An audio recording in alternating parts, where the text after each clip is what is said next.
Hey everyone, Eggman here with another video. And I know a couple weeks ago I said that I was on a break from Fusion World content. And again, kind of what I meant by that was for YouTube and Twitch content. And I'm still updating my website, as you can see behind me right here. But I did also say that the reason I would come back is if there's a restriction list or there's a change in the meta. And that has been announced for the card game. So on June 20th, we're doing a restriction list. I'm guessing it's an announcement for when it's going to be enacted. I don't expect it to be live on the 20th, but I could be wrong on that one. But I think the expectation is probably sometime in a week or two after it's announced, I will be live for future events. So that's my understanding for that one. So I want to go and make a video going kind of like a prediction for what I think that's going to look like, and also just kind of announce that I have these deck lists from these two events, both TAC Sydney Regional as well as Top Cuts Peoria Regionals. You guys can check that out. We're going to go over a couple of deck lists as well, but that's kind of why I'm back for it. So again, I will be probably, if they make a change and I like it, I'll probably be making more content for set 2. And if I don't like it, I won't. And if they don't make any of the monetization changes on set 3 for the online client, I'm probably not doing any online packs for that one still too. So anyways, jumping on into it, I do want to do a quick restriction prediction for this restriction list that we're impending in the next couple weeks. But I think the first card, I think most people are understood that this is an easy card to hit. It's probably the Roshi. It's just a card that's always active. It's either like your best opener, mid game is still a 10k counter or combo, and then also late game, if you need to go for game and get like a free card draw, this kind of facilitates this, right? If you need to go for game, playing Roshi for 1, taking the card from life to draw 1, and then still being able to play Glints for 1 less, it's just very, very good. So I think this is just an easy card that's overtuned, that's easy to hit. You're not ruining any kind of like decks in general from it. It just kind of brings down the power from red in general. I think that's a good idea. Next up, we've got Ribrianne, or the leader. So I think the biggest reason that Topku does good, and specifically Topku, not like Beerus or any other red decks running the package, is that you can never go down to 2 life because it's so easy to play out Ribrianne. The fact that this game is kind of revolved around making it pretty costly to get double strike, but then in this deck, we're able to play a double striker for 1 energy, kind of breaks the entire balance of how this game works in my mind. So it's also a 10k for some reason. I don't know why, but I think the card just kind of breaks the entire fundamental for how the game works. So I think that either that has to happen or the leader needs to change. Obviously, Rebrand isn't broken in Beerus or again other leaders running red, just because they can't play it for 1, right? That's the whole reason this card is busted. So because of that, I think that if either the rebrand was banned or if Goku leader was eroded or banned, I don't think they're going to ban the leader, to be honest. I think that if they're going to do anything to it, they're going to errata it, and they're probably going to make the effect cost 2 instead of cost 1, which would help you a little bit. It also mean that it'd be a little bit difficult to be on 3 energy and awakened and use your leader effect, so it'd slow down the deck a little bit, which I think is good for what it is. So it's either like ban the interaction playing rebrand for 1 can't happen. So either that's just get rid of rebrand in general, or just make it so your leader effect costs a little bit more. I think that would be good for either of them, but that's kind of where I'm sitting for that one. So something in that interaction has to change. And then Kefla, I really don't know. Bandai doesn't really like banning super rares or interacting with them unless they have to. I think the deck, if Goku gets eroded, if the leader gets eroded, I think the card can stay probably. I think Beerus is probably like Beerus, how it runs right now is kind of how the deck is like in a vacuum where I think the power level should be. Yes, you have to play it. You can play Kefla, play 2 bodies, but you have to pay 4 energy for it, which is pretty expensive. So I think I don't know, either they're going to hit it or they're not, I guess, right? This is, I think, the contention piece for it. I really don't have a good opinion on it. If they errata the Goku leader, I think I'm fine with it staying. If they don't, they might hit it, but I don't know. I think if they hit all 3 of these cards, I think it's going probably a little bit too far from making the deck viable to probably just like undertune. So it's just a little bit of a tricky balance for it. So anyways, that's my thoughts. We'll see what happens in the next couple of days as well. But let's quickly go into our breakdowns of both of these events. We did have 2 events around the world. We did have the TAC Oceania Regionals, which is 119 players, 7 rounds of Swiss into a top 8 cut. We also had here in the States the Peoria Regionals. It was a top 16, not cut, but just here's the top 16 from it, with 114 players and 7 rounds of Swiss as well. So, and I'm going to say it's like the pie charts are not changing at all. We've had a good amount of events at this point, and Goku always gets over half the top cut. It's doing very, very well in this game still. It did win both events. We did have John Argios from Oceania as well as Nicholas from NA get their tops, but we did see like a little bit more blue, especially compared to the North Carolina event, right, where it was very, very red for this one.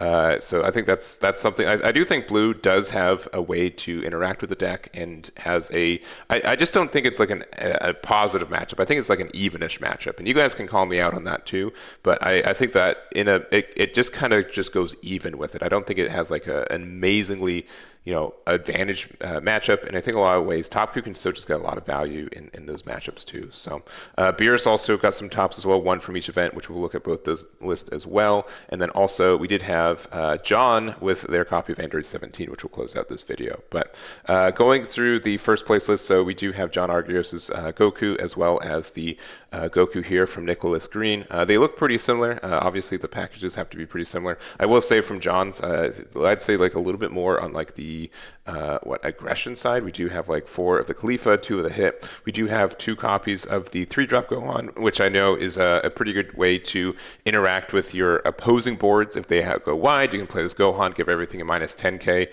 and it's very easy to interact with those, especially if you have your Son Gohan Adolescence out too. The 4 energy play of being able to play Kefla into this Gohan is still very good as well. Even like the Son Goku here as the other 3-drop is fine. And then our top end, I think most people have decided that Beerus is a mainstay for this deck. Being able to interact with your opponent boards is really great. Being a 35k crit is impactful, and we just get so much card advantage that it's not difficult for us to discard a card from the effect either. So pretty standard. I think the only other thing is that most people are playing the other 1-drop Whis too, but I do like the idea of this guy. I don't think there's a lot where our 1-drops are staying on the board very often either. So having a 10k instead of a 5k is better. And if you're only expecting to use the effect once too, then this is just as good for that one. So this is John's list. And then looking at Nicholas's, again, like most people, again, I think are still on this 1-drop. And the only thing I'd say is the benefit is that it's also a 10k power in the attack. So there are some chances where it can kind of attack into stuff and get some additional trades into there. But we have I'd say more of removal or defensive. We have the Aandroidd 17, which I don't know how I feel about this card in the deck either. It's good in the fact that you are able to be a 25k base leader, which means your opponent has to essentially attack only into 25ks, being either their Aandroidd 17, being a rested Kefla, or your leader. So I think that's strong for the deck too. And then we just have some additional removal cards, including the 2 copies of God Kamehameha, which being able to get rid of a 30k or less is great, especially because you can combo it with cards like Gohan and get that additional removal for it too. So, but yeah, decks are pretty similar. We're sailing 4 copies of Roshi for sure, 3 or 4 copies of Ribrianne for a finisher, and then just kind of our pieces from there. But these are the 2 lists. You guys probably know what these lists look like, but congratulations to both John and Nicholas for winning their respective regionals. And then also I do want to talk about Beerus while we're talking about red real quick. So this is Dean's from the Sydney regional, as well as we have JC from the States here. Beerus is a little bit more linear, I feel like, in the deck design too. We just got some removal. Big difference is that we do have Dean. Their top end is using the Star Deck Son Goku. Being able to use that to give minus 20k power is great. And having a double striker in the deck is good because, again, Ribrianne is not great when you have to pay 4 energy for it. It's only super busted when you can play it for 1. So that's kind of the difference for it there. And then also for JC's version of it, we do have the Rumshi, which is great removal. Being able to get rid of a 30k power less on play is good, and it's a 10k, so you get some good interaction, some good trades, and then being able to attack with it too. I don't know if you need the removal as much because Beerus as a leader does get that removal by itself, but being a 30k, I think that there's some, like if you're playing against Goku in general, they don't have a really good way to attack over this either, which I think is impactful. So I don't really have much more to say about these, but congratulations to both Dean and JC for their finishes as well. And then we do have Blue doing very well. So we did have Alan with their runner-up for Zamasu Fused, and then we also have Shane with their copy of Vegeta. These both placed second in their respective regionals as well. So I do think like Blue does have a shot, but it's just, again, I still think it's uphill for both these decks. They're just kind of like barely holding their own against Red. They have a way to beat Red, but only if they don't go off. I think if Red draws the way that they need to, they win every time, which is a little bit rough. But for Alan's version here, Zamasu Fuse, I think, is like the deck that a lot of people, it's like our one of our bigger control decks. And I think this deck does really well in the absence of green in this meta. There's not a lot of people, I think, playing green right now. If they do, I think green just gets better late game value, but in a deck that just like never kind of loses steam, thanks to cards like Pilaf, being able to continually draw your cards, which is very good. Being able to play stuff like Go Tanks, which lets us draw 2, which is kind of rare in this game, as is 2, is fantastic. And then our top end of like the Vegeta, which gets us some tempo, as well as our Goku Black, which lets us play Go Tanks and play stuff from there. I think this deck has a lot of potential still. It is a little bit dependent on drawing the cards you need. You don't get as much cycle, and there are some times where you just don't have like a lot of end game pressure. We noticeably don't have any cards with double strike. Vegito is good for doing that though, since it is able to attack twice per turn pretty easily. But I think that the deck just, you kind of have to be like, well, I hope that I ran them out of enough resources that I can go for game and just and go from there. But again, we are a 25k base leader on the backside, which is pretty strong. We don't get the draw, but being able to be defensive is good. It just kind of stinks that Red also is able to make so many of these 25k attacks for pretty cheap with how the deck works. But and then obviously Sickle is a really good card. So this is Alan's list for their event, and then going over to Shane's version of Vegeta. This is kind of like I think similar in a lot of ways. I think the idea is that this deck is just a little bit more aggressive, and we do have some potential for some end game pressure, just because we are a 35k leader on offense pretty easily with how this deck works, which is really strong. They are also playing like the full Go Tanks package, which I'm a really big fan of this card. Being able to attack, return it to your hand, and play a Go Tanks, I think is good. So it's good for kind of applying pressure, then getting value. You are a little bit dependent on seeing your pieces to get that at the right time, but if you do, you're in a good spot. And then also 4 copies of 6-drop Goku Black in this build too, which I would say is pretty atypical based on the list that I've been seeing, but I do think this is a really good finisher against Red too. Being able to play this, be able to play cards like, again, Go Tanks, Vegito, other Go Tanks. Like, there's just a lot of value that's to be held for this card, and I think it's great. And then we're also playing like 4 Gallic Guns and 4 Sickles, which is also played in Zamasu. I don't think that's too outrageous, but again, I think the thing is that like these decks are really tailored for specifically Red and to do well against them, and they have a hard time against something like Green. So if Red does get hit, I think Blue is going to have a hard time maintaining the value that they're used to getting in the end game against Red, against something like Green, which they're able to develop these big 8 drops and get a lot of value from them too. But I think this list is really good for this meta, and big congrats to Shane for their second place with Vegeta on this one. And then to wrap it up, we do have John's version of Aandroidd 17, which is a bit of a unique build for this one.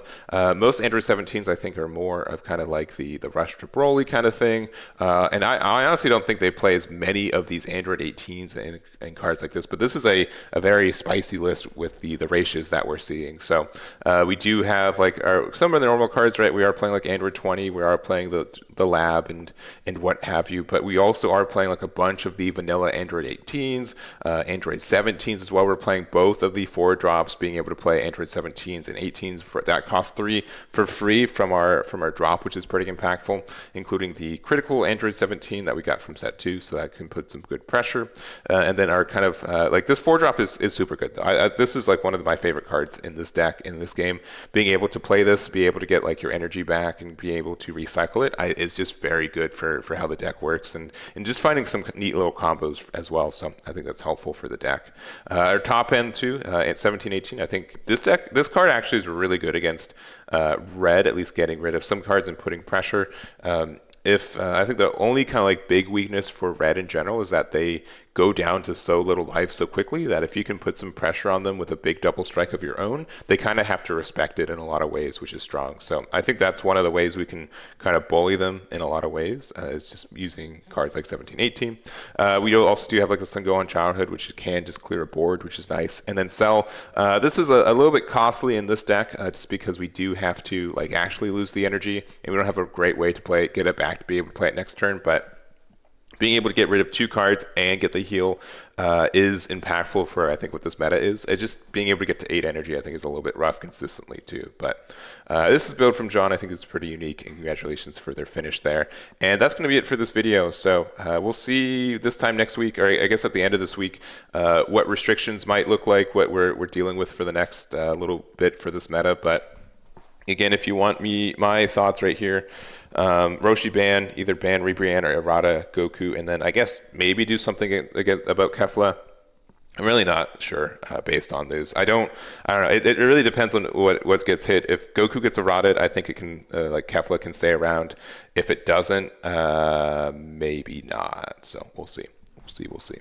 I think that's it. That's it for the video. Thank you guys for watching. I do appreciate it. If they do make some good impacts for the meta, I'll definitely make some more Fusion War videos in the future. We'll just kind of have to see what that looks like as well. So thank you guys for watching. I really do appreciate it, and I'll catch you all next time. Damn it.